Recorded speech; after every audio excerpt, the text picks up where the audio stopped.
U.S. President Donald Trump and Chinese President Xi Jinping meet for a high-stakes summit here in South Korea.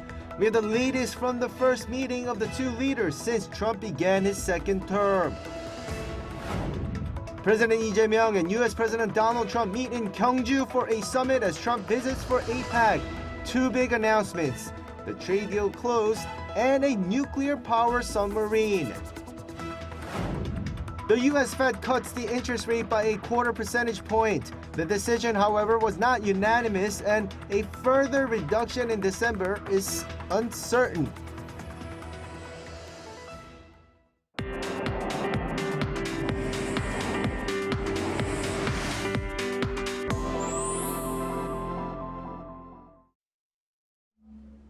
Good afternoon. We begin with the high-stakes meeting between U.S. President Trump and Chinese President Xi Jinping, which began just around an hour ago in South Korea's southern port city of Busan.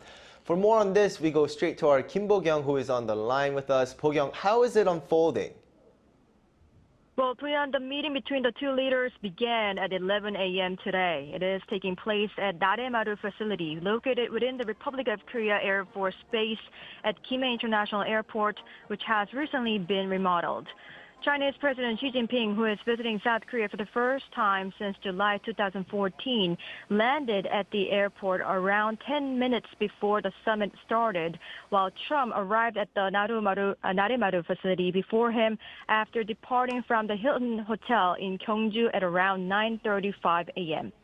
After shaking hands in front of reporters, the two leaders shared brief welcoming remarks, with Trump wearing a red tie, saying it was nice to see Xi again, while Xi echoed that sentiment in his reply. During opening remarks, Trump praised Xi as a great leader and said that more agreements would be made even though many parts of their trade deal had already been agreed. Xi, in response, said that the two leading economies in the world having friction is normal, and that he believes China's development goes hand in hand with Trump's vision of making America great again. He then added his willingness to continue working with the U.S. to build a solid foundation for the two nations. Listen to this. And we will be having some discussions. I think we've already agreed to a lot of things, and we'll agree to some more right now. I always believe that China's development goes hand in hand with your vision to make America great again. Our two countries are fully able to help each other succeed and prosper together. Over the years, Now, what are the top agenda items that will be discussed between the two? Well, there are several, and with the main framework of a potential trade deal already agreed during U.S. Treasury Secretary Scott Bessent and Chinese Vice Premier He Lifeng's meeting in Malaysia, now we need to see whether the two leaders can finalize that deal. The biggest part is the issue of tariffs. China, the world's largest rare earth exporter, previously announced a major expansion of export controls effective from December 1st, to which Trump said he would impose an additional 100% tariff on Chinese goods from November in response. This has been managed, with Bessent having said that China is expected to defer its export controls on rare earths and avoid the tariff that Trump has threatened to impose on Chinese goods. Now, all eyes are on whether this issue gets fully dealt with in today's meeting. Trump already hinted at cutting tariffs imposed on China over fentanyl from the current 20% to 10%, while aboard Air Force One on Wednesday, saying he believes China will be able to help the U.S.'s fentanyl situation. Meanwhile, China's state-owned grain company, COFCO Group, recently purchased 180,000 tons of U.S. soybeans, the country's first purchases from this year's U.S. harvest.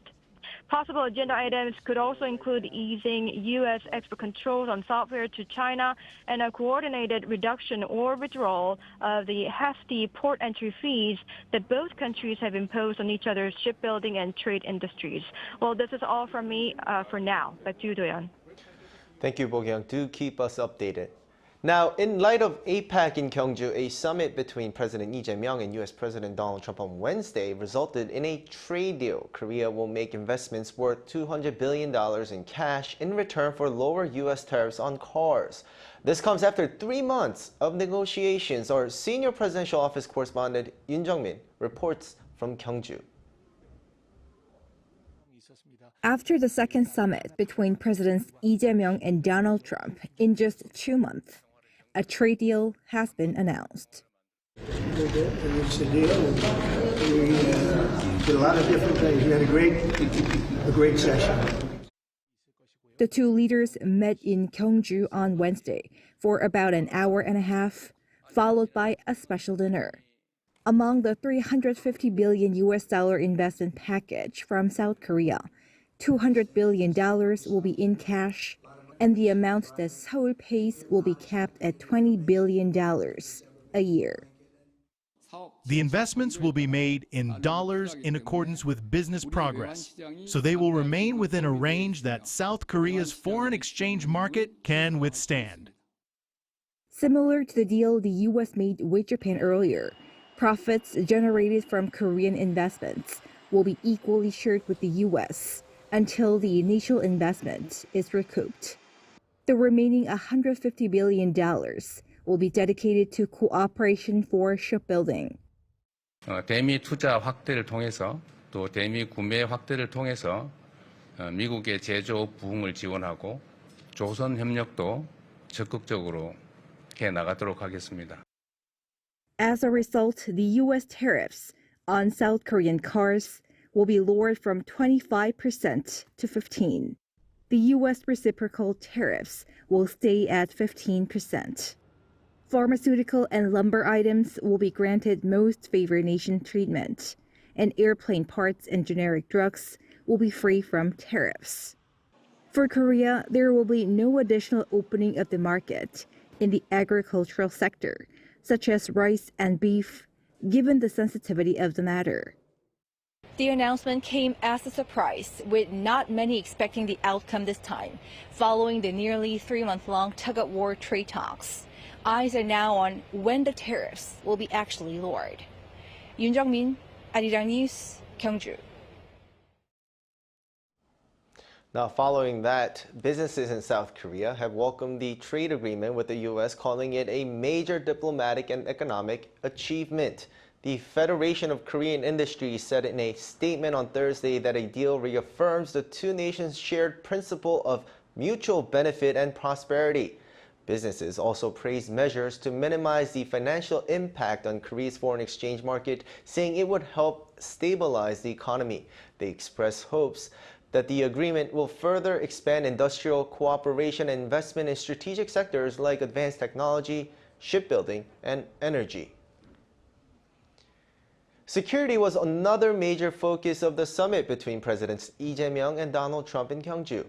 It appears significant progress was made as President Trump revealed this morning that he had approved South Korea to build nuclear-powered submarines. Our presidential office correspondent Song Yoo-jin also reports this from Gyeongju. One of the key proposals President Lee Jae-myung raised during his second summit with U.S. President Donald Trump was South Korea building nuclear-powered submarines. 연료 공급을 허용을 해주시면 저희가 저희 기술로 재래식 무기를 탑재한 잠수함을 여러 척 건조해서 우리 한반도 동해서해에 해역 방어 활동을 하면 미군의 부담도 상당히 많이 줄어들 수 있을 것이다라는 생각이 듭니다. President Trump made it official on Thursday, posting on social media that he had, quote, given approval to build a nuclear-powered submarine, mentioning that the sub would be built in Philadelphia. Nuclear-powered submarines can stay submerged far longer and operate much more quietly than diesel-powered ones, making them harder to detect. But under the current South Korea-U.S. nuclear cooperation agreement, Seoul is barred from using nuclear power for military purposes and from producing or importing highly enriched uranium, the fuel needed for such submarines. In this context, President Lee asked for his American counterpart to advance substantive discussions on revising the decades-old agreement. Also high on the agenda was North Korea. While both leaders acknowledged that the highly anticipated meeting between President Trump and North Korean leader Kim Jong-un would not take place this time, President Lee again emphasized Trump's potential role as a peacemaker on the Korean Peninsula.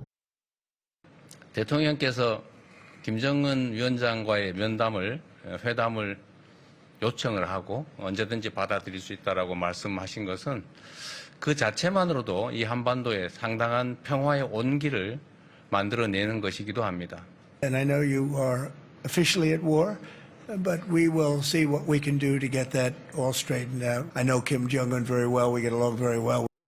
Lee first proposed the peacemaker and pacemaker framework during their August summit at the White House, calling on President Trump to help bring Pyongyang back to dialogue, while pledging that Seoul would help sustain the momentum.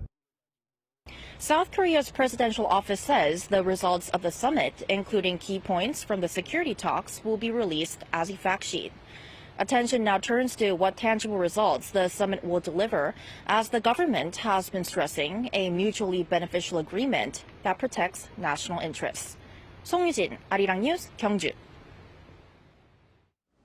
South Korea, the U.S., and Japan have reaffirmed their cooperation during a trilateral foreign ministers meeting held in Gyeongju on the sidelines of APEC. Foreign Minister Cho Hyun met with U.S. Secretary of State Marco Rubio and Japan's new Foreign Minister Toshimitsu Motegi, marking their first trilateral gathering since Japan's new leader took office. Cho said it was meaningful to hold the meeting shortly after Japan's cabinet reshuffle and proposed stronger cooperation to bolster regional supply chain resilience and address joint challenges across the Indo-Pacific. Rubio and Motegi reaffirmed their commitment to work together for peace, stability, and prosperity in the region. The three ministers agreed to maintain close coordination on North Korea, upholding the goal of complete denuclearization and to continue diplomatic efforts to ensure peace and stability through dialogue and consultation. From ancient Silla to APEC 2025 Korea, Gyeongju is proving that tradition never fades. Rather, it transforms. A dazzling Hanbok fashion show brought Korea's cultural beauty to the world stage. Our Park Hyobin has more. Under the glow of nine lights, models in Hanbok, Korea's traditional attire, brought the country's timeless elegance to life. Gyeongju, the ancient city of Silla, once again shines as Korea's capital of culture. Ahead of APEC 2025 Korea, a Hanbok fashion show was held on Wednesday evening on a floating stage over Waljeonggu Bridge in Gyeongju. It's my first time seeing a Hanbok fashion show in person. My kids really enjoyed it too. I realized how beautiful Hanbok can be. It was a refreshing and joyful experience. Set against the backdrop of the Silla-era bridge connecting the royal palace and the city gates, the runway was designed in the shape of the Korean letter Hyut. The show featured 5 symbols of Korean heritage: Korean traditional clothes, architecture, food, paper, and the alphabet with advanced technology. This show stands out from traditional ones. Its theme is Inheriting Tradition, Flying with Technology. It features royal Silla costumes, APEC commemorative Hanbok, AI-designed pieces, and drone displays showing a new future for Hanbok culture. The event was attended by South Korea's First Lady Kim Hae-kyung, the spouse of Canada's Prime Minister, and other distinguished guests from home and abroad, as well as locals. The world put the spotlight on Hanbok, sharing the beauty of Korea's tradition with the global audiences. Gyeongsang-buk-do province is home to materials like silk and rami that have long supported Korea's hanbok industry. We hope to share this cultural legacy with the world. Linking past and present, Hanbok is a living symbol of Korea's cultural spirit and evolving identity. The Hanbok fashion show brought together Korea's timeless heritage with cutting-edge technology. It's also a stage for cultural diplomacy, sharing the beauty of tradition with the world. Park Hyobin, Arirang News, Gyeongju. Many cultural events are also taking place across Gyeongju City, and one standout is a media art event where visitors can enjoy the city's night view to the fullest. Our cultural correspondent Park Gun-woo takes you there. When night falls on Korea's ancient capital, Gyeongju, the city once home to kings and queens awakens, not through rituals or history, but through light. Every 20 minutes from 6:30 p.m. until 10 p.m., Taedongwon, a royal tomb complex, turns into a massive outdoor canvas. Using light and sound delicately designed to protect the heritage site, the show brings to life the interiors of the tombs, along with relics that were discovered inside. It's a symbolic space where our cultural roots and spirit come alive. So it goes beyond just being a visual art experience. It's a dialogue with the past and present. The media art is titled Monghwa, meaning a glowing dream. We aim to make visitors feel as if they were stepping into their dream. As the stunning media art show continues, trying on this traditional Silla Dynasty outfit, complete with its golden accents, is a fantastic way to truly immerse yourself in Gyeongju, the capital city of Silla, with 1,000 years of history. Those who want this immersive experience can try it out after registering on site on a first-come, first-served basis before the weekend shows. Since the event kicked off last Friday, more than 11,000 people have already visited and enjoyed themselves. I bet this is the first media art show ever held at a tomb anywhere in the world. I wish events like this are held regularly so that the city can grow even further. It'll be a good way to promote Gyeongju to a wider audience. Around a fifth of the total visitors have been foreign nationals, coming from near and far during the APEC event. I really like the thing on the hill, so the whole sound and music kind of really worked well together. Switzerland is not really known for light and art displays. Creating an inspiration. I think my friends would like it. Yeah, I would definitely show them video of this show. As night falls on the ancient capital, Gyeongju's royal tombs come to life, where 1,000 years of history meet the glow of modern light, through November 16th, illuminating the city's path toward the next 1,000 years. Park Geon-woo, Arirang News, Gyeongju.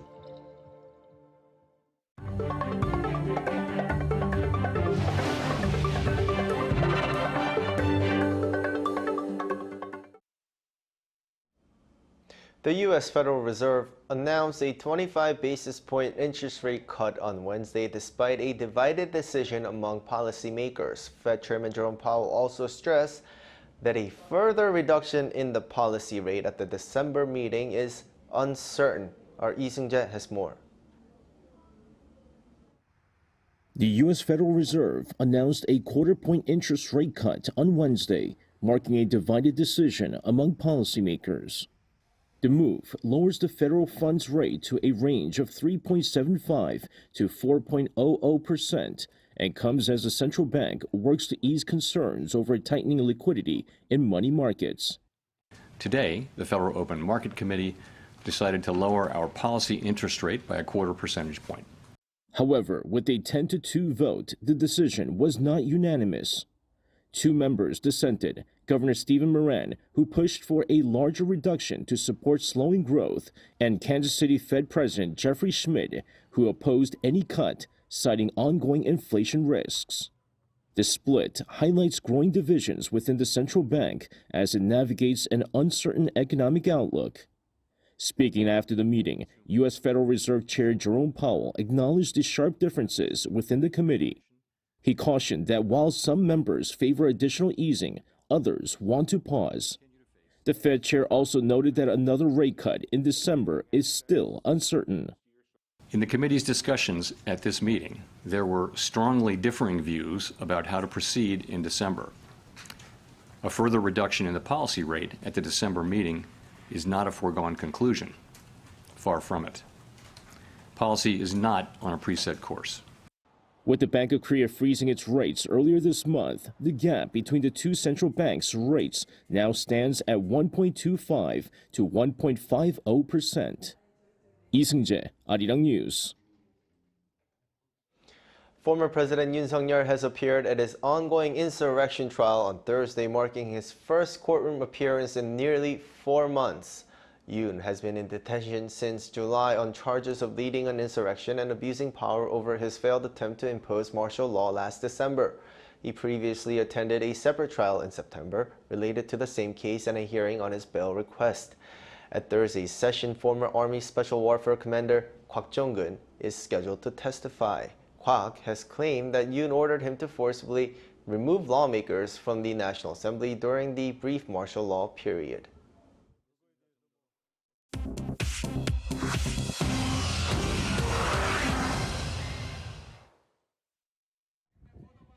This is The World Now, bringing you the latest stories from around the globe. Hurricane Melissa continued its destructive path across the Caribbean on Wednesday, pounding Cuba and the Bahamas after making landfall in Jamaica on Tuesday as one of the strongest storms ever recorded in the region.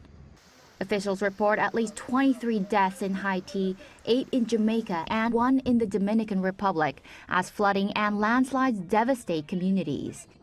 Melissa, at one point a Category 5 hurricane with 185-mile-per-hour winds, has now weakened to Category 2 but remains highly dangerous.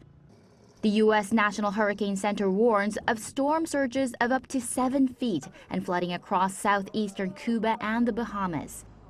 More than 77% of Jamaica is still without power, while damaged roads and downed communication lines hamper relief efforts. The U.S., UK, and United Nations have begun sending aid and rescue teams, though officials say the full extent of damage is still unknown. In Moscow on Wednesday, President Vladimir Putin announced that Russia had successfully tested its Poseidon nuclear-powered super torpedo, a weapon that analysts say could devastate coastal regions with radioactive ocean waves.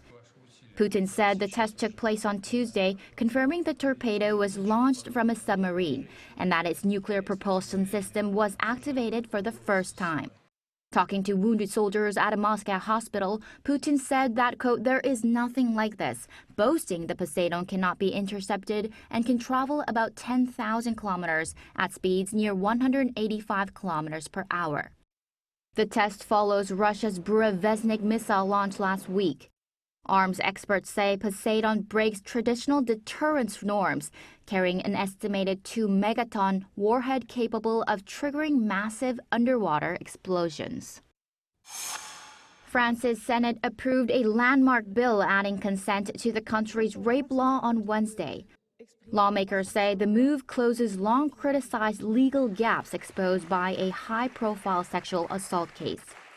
The new legislation redefines rape and sexual assault as any non-consensual act, requiring that consent be informed, specific, prior, and revocable, and not implied by silence or lack of resistance.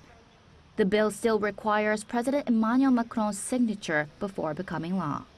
The reform follows the case of Giselle Pellicot, whose husband and dozens of others were convicted of raping her over nearly a decade, a trial that exposed what campaigners call a gray area in French law. Supporters say the change will make it easier to prosecute sexual violence and raise public awareness around mutual consent. Chu Ji-hyun, Arirang News.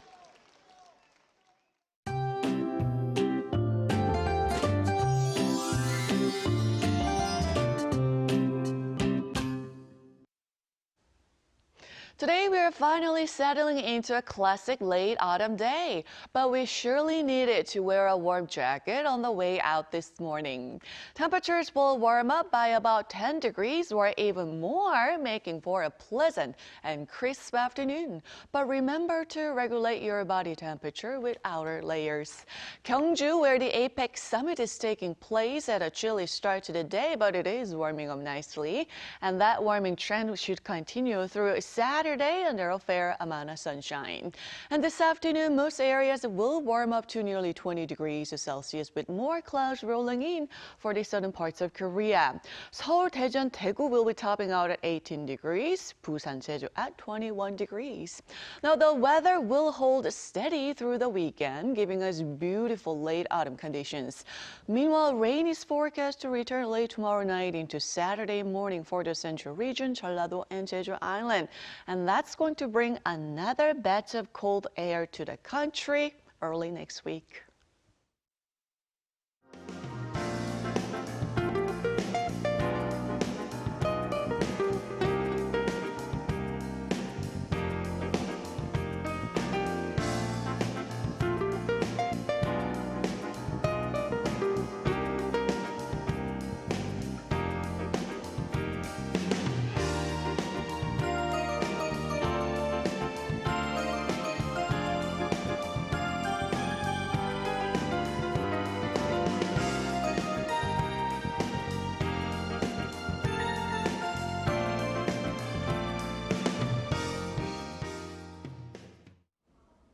That's all we have for today's noon edition of Arirang News. Thank you for watching. Arirang News will be back at 5 p.m. Korea time. Stay tuned.